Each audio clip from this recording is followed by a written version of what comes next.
नमस्कार मंडळी, स्नेहलताच लाईफस्टाईल या यूट्यूब चॅनलवर तुमचं खूप खूप स्वागत आहे. आणि आज तुम्ही बघता इथे कडुलिंबाचा पाला दिसतोय. आपले कडुलिंबाचा कडू पाला असतो ना, तो मी एक जुडी पूर्ण घेतलेली आहे.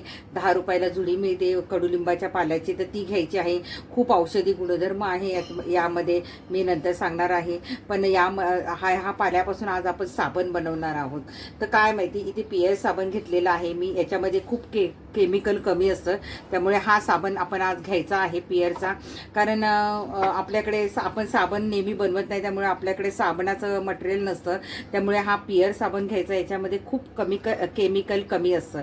तर या साबणापासून आणि ह्या पाल्यापासून आपण आज एक मस्त असा साबण बनवणार आहोत. तर आता काय करायचं, हा मी मस्त स्वच्छ धुवून पाला घेतलेला आहे आणि हा आपल्याला मिक्सरच्या भांड्यामध्ये वाटायचा आहे, थोडंसं पाणी घालून. आणि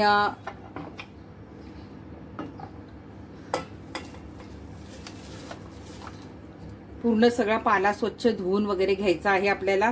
आणि थोडंसं पाणी घालून आपल्याला त्याची चांगली पेस्ट करून घ्यायची आहे. 1 कपभर पाणी, कारण तो कोरडा वाटला जाणार नाहीये, म्हणून थोडं पाणी घालून आपल्याला वाटून गाळून घ्यायचं आहे. आणि इथे मी 2 साबण घेतलेले आहे. हे 2 साबण आहे ना, आपल्याला किसून घ्यायचे आहेत, त्यामुळे ते चांगले मेल्ट होतील. जसं आपण चॉकलेट मेल्ट करतो तसंच आपल्याला हे मेल्ट करायचं आहे. तर हे मी साबण किसून घेते तोपर्यंत. हे बघा, आपण मिक्सरला थोडं पाणी घालून ही पेस्ट करून घेतलेली आहे. सुकी वाटली जाणार नाही म्हणून थोडंसं आपण याच्यात पाणी घातलेलं आहे 1 कपभर. आणि हे अशी छान आता आपल्याला गाळून घ्यायची आहे. इकडे मी काय केलंय, आपला पियर साबण होता तो मी किसून घेतलेला आहे बघा. आता आपण ही पहिली पेस्ट गाळून घेऊया छान फडक्यात. फडक्यातून नसेल गाळलं जात, पातळ फडका बघायचं. नसेल गाळलं जात तर मग एखादी गाळणी घ्यायची जुनी आणि तिने गाळायचं.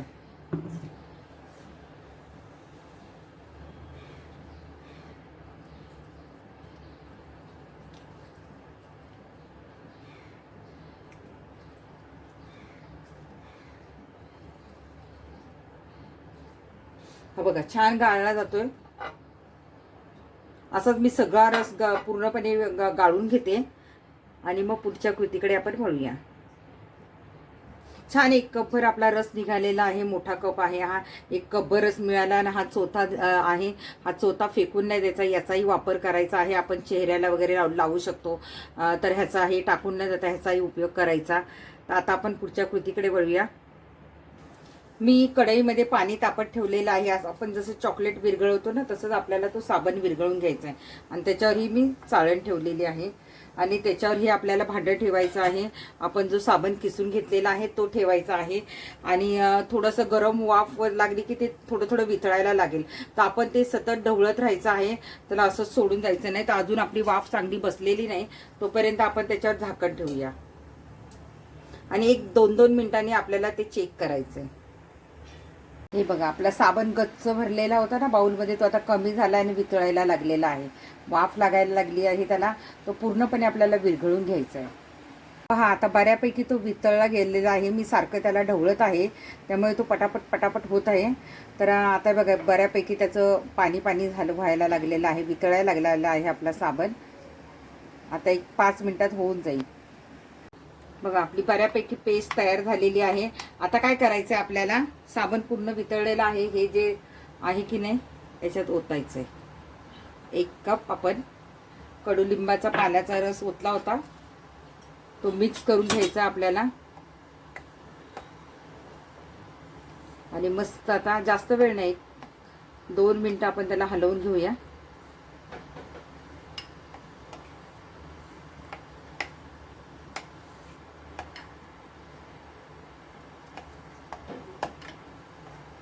छान जराशी येऊन द्यायची त्याला वाफ. आता छान वितळलेलं आहे आपला. तर आता आपण एकेका मोल्डमध्ये असं थोडं थोडं घालून घेऊया. मस्त छोटे छोटे साबण तयार होतील. आता हे तुमच्याकडे नसेल तर तुम्ही एखाद्या वाटीमध्ये, काचेच्या वाटीमध्ये पण घेऊ शकता. मी तुम्हाला 3-4 याच्यातले दाखवते आणि बाकीचं आपण थोडंसं वाटीमध्ये ओतून घेऊया. तर हे बघा, हे मी याच्यामध्ये घेतलेलं आहे आपल्या केकच्या मोल्डमध्ये. हे बघा, तुमच्याकडे नसेल तरी काही हरकत नाही. आपण ह्या बाउलमध्ये काढून घेऊया, काचेच्या बाउलमध्ये. तर आता हे सगळं आपण याच्यात ओतून घेऊया काचेच्या बाउलमध्ये. हे बघा, काही मी काचेच्या बाउलमध्ये काढून घेतलेलं आहे. आणि इथे छोटे छोटे बी याच्यामध्ये पण भरलेलं आहे. केक आपण करतो ना, त्याच्यामध्ये पण मी थोडं थोडं भरलं, त्यामुळे डिझाईन येईल छान आणि हे सेट झाल्यावर छान होतील. आता याला आपण थंड करायला ठेवूया. हे बघा, आता आपण जो काही साबण केला तो मी काय केलं, बाहेर जास्त वेळ जातो म्हणून मी फ्रीजरमध्ये ठेवला, तर तो छान सुकला आहे. हे बघा, आणि आपण हे जे भांड्यामध्ये केलं होतं त्याच्यामध्ये तो पण सुकलेला आहे. फ्रीजरमध्ये पटकन होतो. आता हा जाड आपण केला होता त्यामुळे ह्याला जरा वेळ लागतो. 1 तासाभरात आपले सगळे साबण छान होतात. छोटे छोटे केले ते पटकन सुकले आणि ह्याला वेळ लागला, कारण हा जाड थर होता ना, त्याच्यामुळे ह्याला थोडा वेळ लागला. तर फ्रीजरमध्ये आपण पटापट ते सुकून गेलेले आहेत. एक अर्ध्या पाऊण तासात ते संपूर्ण छान झालेले आहे. बघायचं आधी असं खोलून, आपल्या हाताला लागत नाही, म्हणजे छान झालेला आहे. आता आपण कढईने काढून घेऊया. आणि तो पटकन निघतो, त्याला काही फारसा वेळ लागत नाही. हे बघा, पाठीमागून पण छान झालेला आहे. आणि हा साबण नंतर काय आपल्याला फ्रीजमध्ये ठेवायची गरज नाहीये.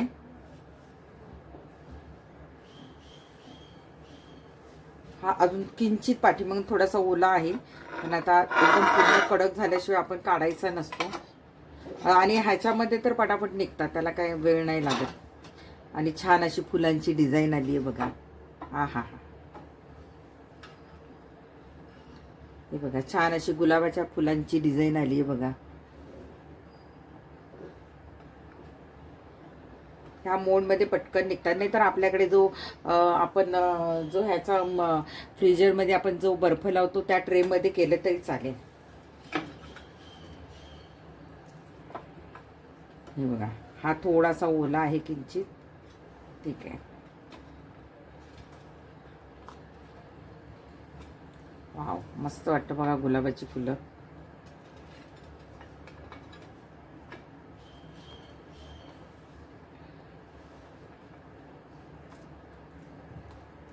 हा हा हा,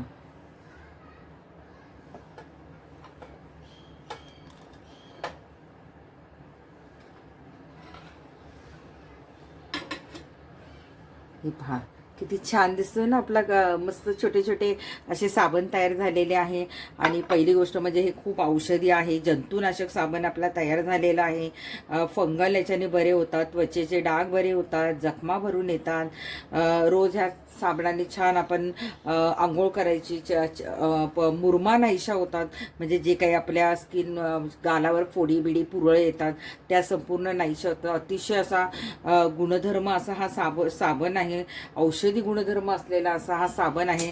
तर तुम्ही नक्की हा अशा प्रकारे साबण करून बघा आणि तो वापरून बघा. मी वापरला, मला तो आवडला. अतिशय छान असं मऊ मऊ चेहरा होतो किंवा हाताला. मी आता तुम्हाला लावून दाखवणार आहे, तर हे साईडला ठेवते मी आणि मी तुम्हाला दाखवते लावून कसा फेस होतो तो.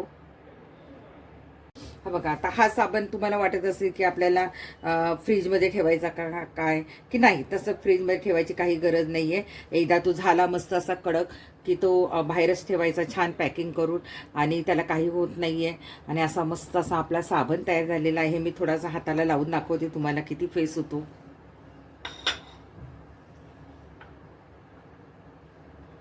थोडंसं पाणी घेतलं मी